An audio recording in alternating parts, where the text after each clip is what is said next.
Mesdames et messieurs, je suis Laurent. Vous ne devez pas manger, vous ne devez pas boire avec ça vous rendra malade. Et afin d'éviter toute interférence avec les appareils, merci d'éteindre vos téléphones portables. De toute façon, ça capte pas l'eau. Il n'y a pas de clé, non? Mais oui, j'ai.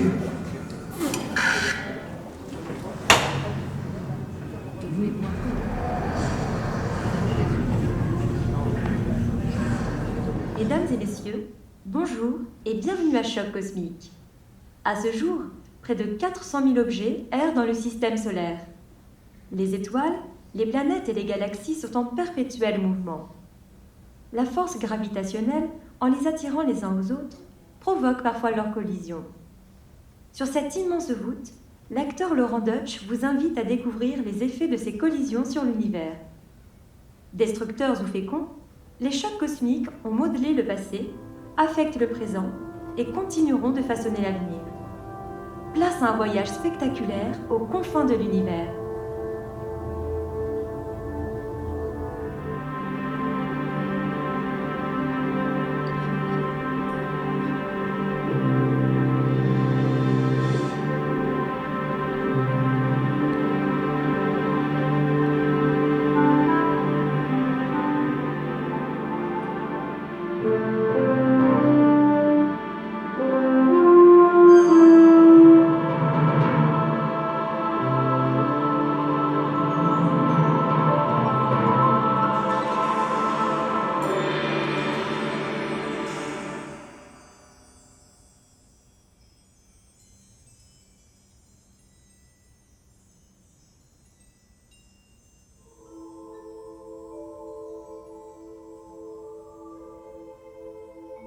Ah, on est bien là, confortablement installé, le nez dans les étoiles.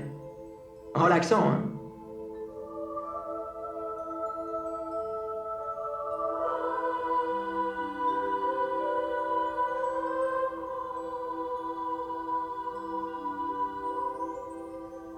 Le monde change beaucoup, dit-on. Ça, c'est pas faux, mais c'est pas nouveau. Tout l'univers bouge et change en permanence. Les étoiles, les planètes, les galaxies n'arrêtent pas de gigoter dans tous les sens, entraînées par la gravité. Alors inévitablement, il arrive qu'elles entrent en collision. C'est pas très rassurant tout ça. Mais à quelque chose près, malheur est bon, comme dirait ma grand-mère. Car ces collisions peuvent arranger les choses. Allez, on va se faire un petit voyage intergalactique, histoire de découvrir comment les collisions cosmiques modèlent notre univers. Je vous emmène dans le passé, le présent et même le futur pour le prix d'un seul ticket d'entrée. Vous êtes pas des vénards ?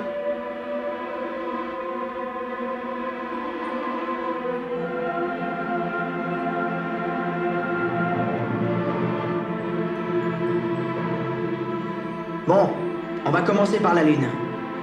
Ah, la Lune. Blue Moon, lune rousse, éclair de lune à maubeuge. Mais comment elle s'est invitée là, celle-là, dans nos nuits romantiques? Pour en savoir plus, flashback de 4 milliards et demi d'années.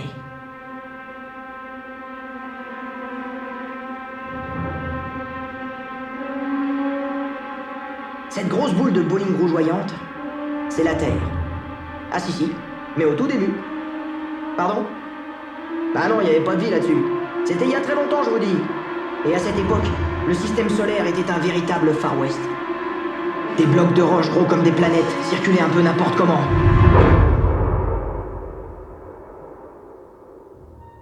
Et voilà.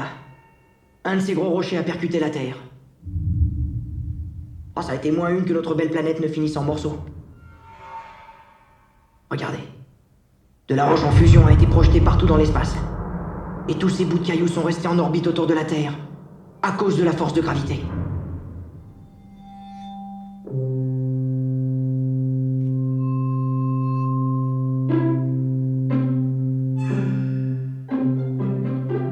Ces morceaux de roche ont tourné autour de la Terre en se cognant et en fusionnant les uns avec les autres.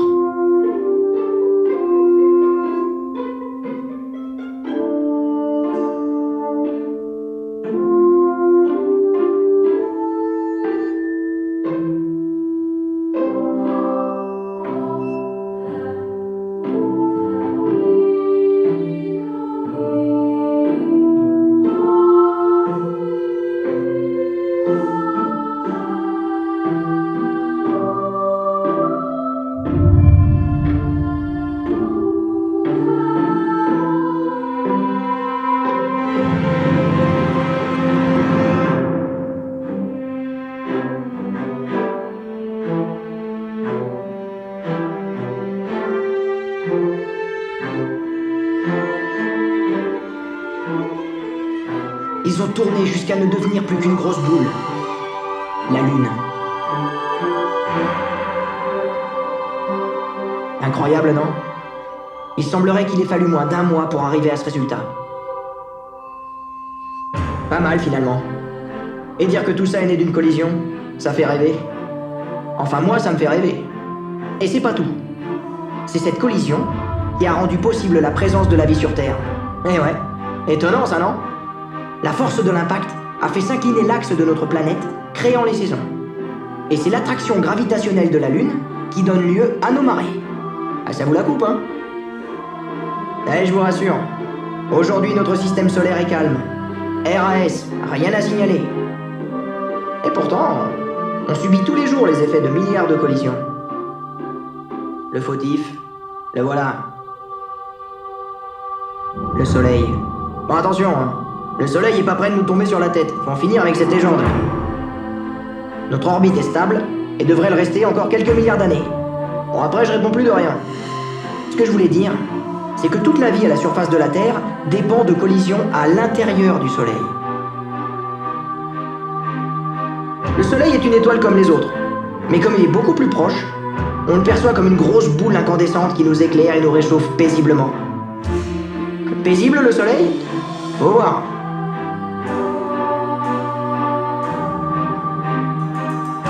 Quand on s'approche, on voit sur le Soleil des taches sombres, chacune grosse comme la Terre. Et ça, son dermato n'y peut rien. En fait, ce sont des oasis de fraîcheur. 4400 degrés seulement. Ailleurs, je vous en parle même pas. L'énergie du Soleil, comme celle de toutes les étoiles, est générée par des collisions entre des petites particules, les protons. En gros, ça fonctionne comme une bombe atomique. À chaque seconde, d'innombrables protons entrent en collision et fusionnent au sein du noyau solaire, libérant une quantité d'énergie inimaginable. Rendez-vous compte, des millions d'Hiroshima à chaque seconde. Le plus gros de cette énergie est expulsé du Soleil sous forme de lumière. Jusque-là, tout va bien. Mais attention. Une petite partie s'en va sous forme de particules chargées. C'est le vent solaire, qui souffle à plus d'1,5 million de km/h. Et cerise sur le gâteau, nous avons aussi des tempêtes solaires d'une puissance incroyable, projetant encore plus vite des particules dans l'espace. Et ça c'est pas drôle du tout. Mesdames et messieurs, ladies and gentlemen, la maison ne reculant devant aucun sacrifice, nous vous présentons des images d'une tempête solaire prise par un satellite de la NASA. Comme vous pouvez le constater, la tempête heurte le satellite et sature son dispositif d'imagerie. Et c'est là qu'on se dit qu'être au coin du feu devant sa télé, eh ben c'est pas mal.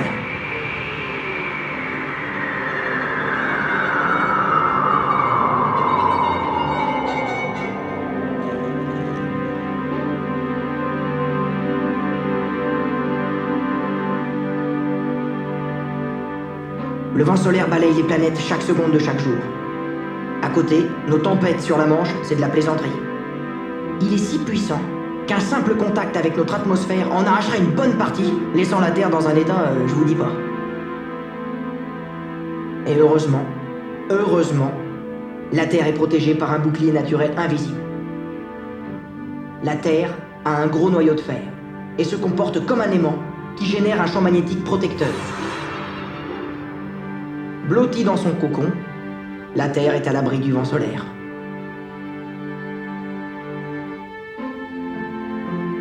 Mais il y a toujours des resquilleurs. Certaines particules parviennent malgré tout à franchir ce bouclier au pôle nord et sud. Et là, elles entrent en collision avec les couches supérieures de l'atmosphère terrestre, provoquant l'illumination des gaz atmosphériques pour un somptueux spectacle, les aurores boréales.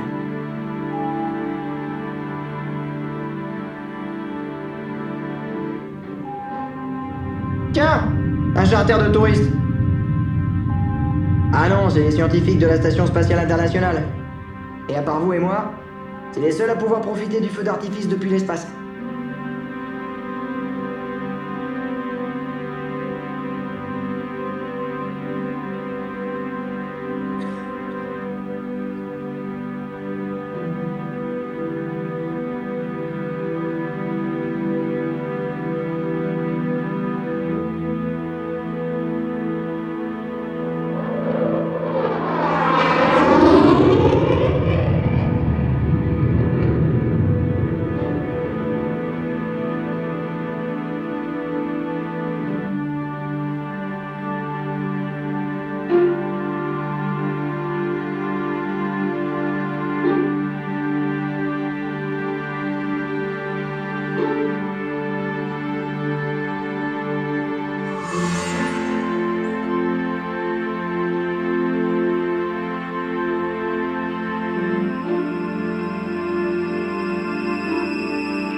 Mais bon, les collisions, c'est pas toujours aussi beau.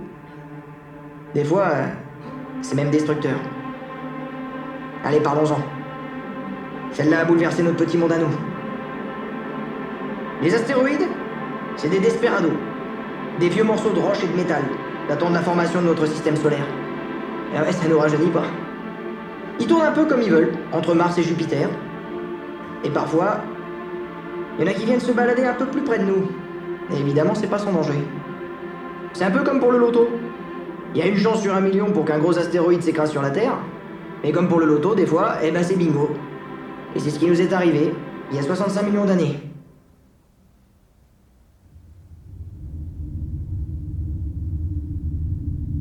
Le voilà. Un monstre.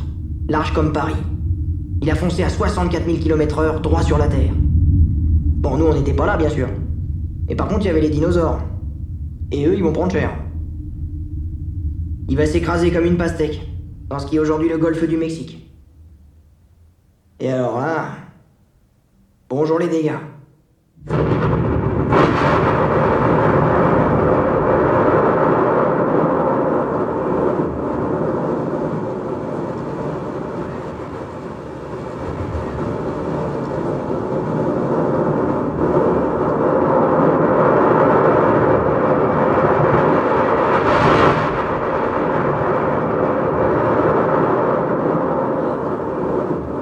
L'impact a provoqué une boule de feu, qui a pulvérisé tout ce qui se trouvait autour.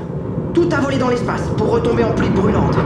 Des débris rougeoyants se sont écrasés, encore et encore. Tout ce qui pouvait brûler a brûlé. Pendant 1 heure, le thermomètre a grimpé à plus de 260 degrés à la température d'un four. L'atmosphère s'est remplie de fumée et de suie pendant au moins 6 mois. L'air était noir et irrespirable.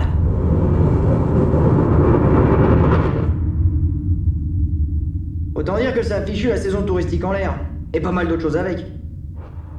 En tout cas, comme la plupart des animaux, les dinosaures n'ont pas survécu à cette catastrophe. Ce fut la fin de leur règne. Pauvres bêtes.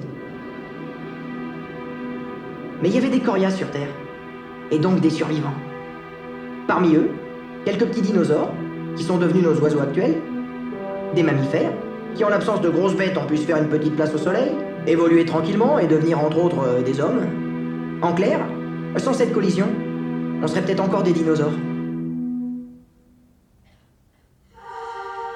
Bon, c'est pas tout ça, mais il y a encore pas mal d'astéroïdes qui se baladent dans l'espace.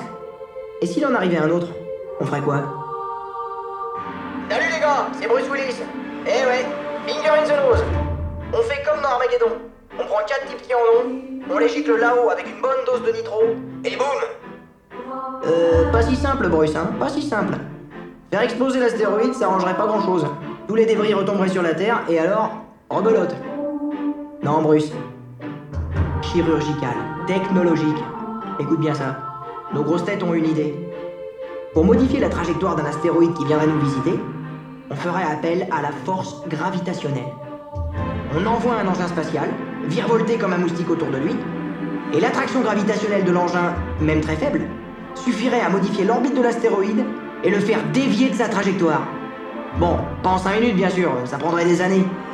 Mais au moins, il passerait à côté de nous en nous frôlant. C'est pas malin ça? Ok, c'est une idée, mais il paraît que c'est la bonne. Ou du moins la meilleure.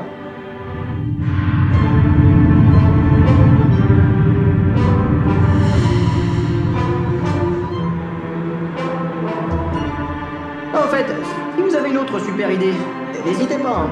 Parce que moi j'ai pas envie de finir comme les dinosaures. Vous avez une boîte à idées à la sortie?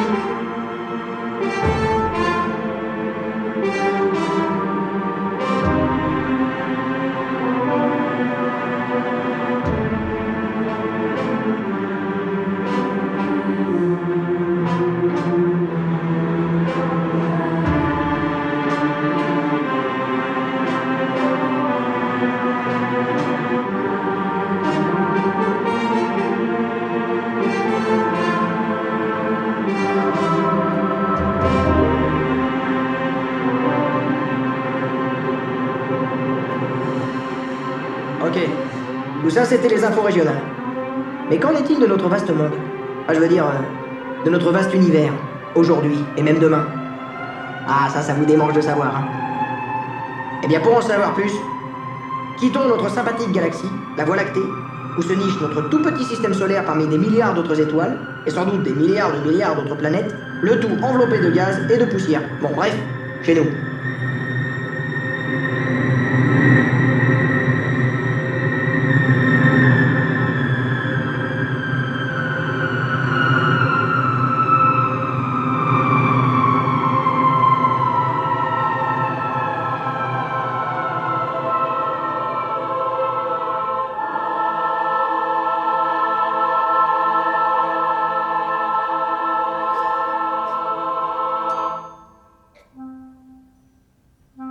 Nous voilà sur la frontière. Les étoiles qui passent à côté de nous font partie de ce qu'on appelle un amas globulaire. Bon, traduction, un embouteillage. Elles sont si serrées les unes contre les autres que parfois elles s'accrochent. Ça arrive pas tout le temps, mais quand même, en moyenne, une fois tous les 100 000 ans. Nous allons maintenant franchir la 4e dimension et nous propulser dans le futur. Ça va? Ok.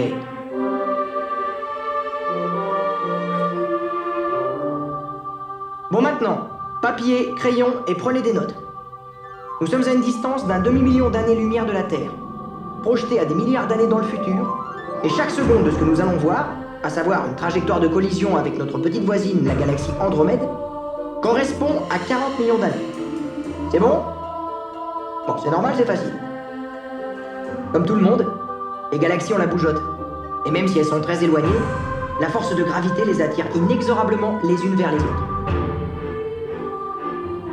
La Voie lactée et Andromède. Waouh! Alors ça, c'est un des plus beaux ballets que vous aurez l'occasion de voir. Croyez-moi.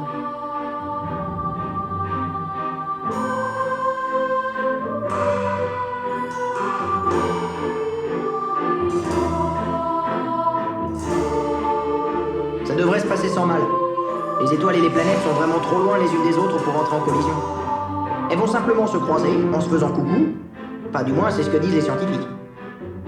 Par contre, en ce qui concerne les gaz et la poussière qui font le plus gros de ces galaxies, là, ça va se bousculer très fort. Et de tout ce charivari naîtront d'innombrables étoiles et planètes. Eh ouais. Et finalement, vous savez quoi? Eh bien, notre Voie lactée et sa copine Andromède ne formeront plus qu'une seule et énorme galaxie. Mais ça, c'est dans des milliards d'années, une paille.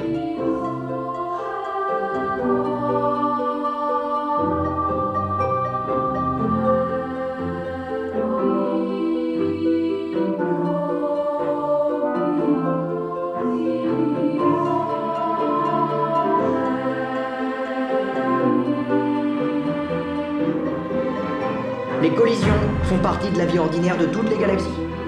Un peu comme nous, on va au boulot le matin, quoi.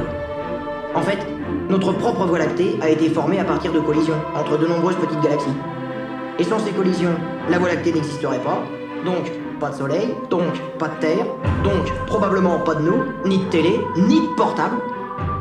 Alors là, ça fait froid dans le dos, hein, rétrospectivement. Et voilà, les collisions cosmiques remodèlent sans cesse la carte de l'univers, donnant naissance à de nouvelles étoiles et à de nouveaux mondes. C'est un peu grâce à elles que notre petite Terre est ce qu'elle est, avec ses clairs de lune, ses saisons, le soleil qui la caresse de sa chaleur, et les vagues qui s'échouent sur une plage de sable.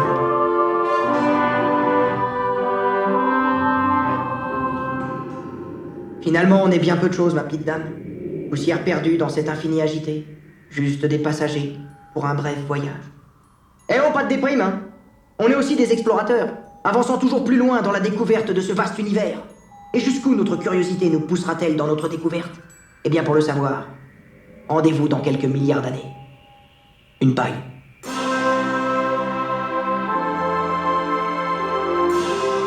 Mesdames et messieurs, nous espérons que vous avez fait un bon voyage et nous retrouvez bientôt sur nos lignes Futurospace. En cas de symptômes bizarres dus au déplacement spatio-temporel, n'hésitez pas à contacter nos hôtesses. Au revoir et à bientôt. PNC aux portes, déverrouillage des toboggans, vérification de la porte opposée. La narration de cette belle aventure était assurée par votre humble serviteur, Laurent Deutsch. La musique originale est de Cyril Fontenot.